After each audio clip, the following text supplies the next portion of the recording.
Ker madžarskemu videotonu na Ljudskem vrtu izid 0:0 ni najbolj po godu, mariborski strateg Darko Milanič z njihove strani pričakuje izredno napadalno igro že v prvem polčasu. Mislim, da ni za pričakovati neko njihovo obrambno taktiko oziroma popolnoma ne bojo prepustili pobudo nam. Želeli bojo igrati, imajo sestavljeno moštvo iz kvalitetnih igralcev, iz igralcev, kateri so v fazi napada boljši kot v branjenju.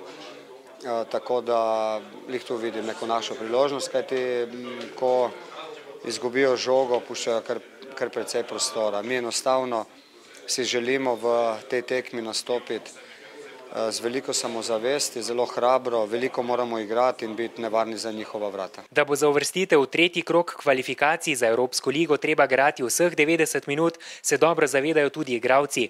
Kljub temu pred tekmo ostajajo optimistični. Bomo imeli neko težko tekmo, sigurno, ampak mislim, da bo naša želja in borbenost pa skupaj z navijači, da nam bo uspelo zmagati in da bomo šli v naslednji krog. Vsekakor vemo, kaj nas čaka. Ena težka tekma, vemo, da Videoton je kvalitetna ekipa, kar je pokazala na Madžarskem.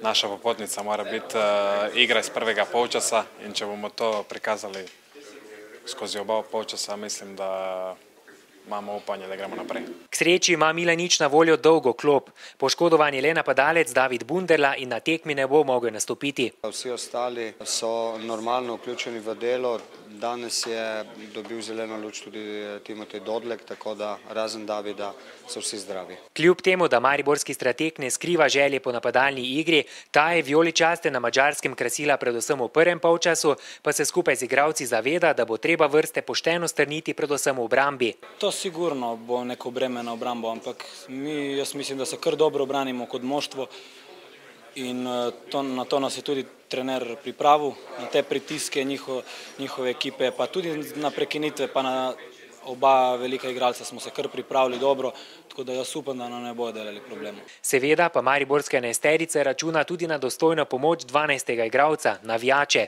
Odločilna tekma se tako prične jutri ob 20:30, zaradi tekme pa bo Mladinska cesta zaprta.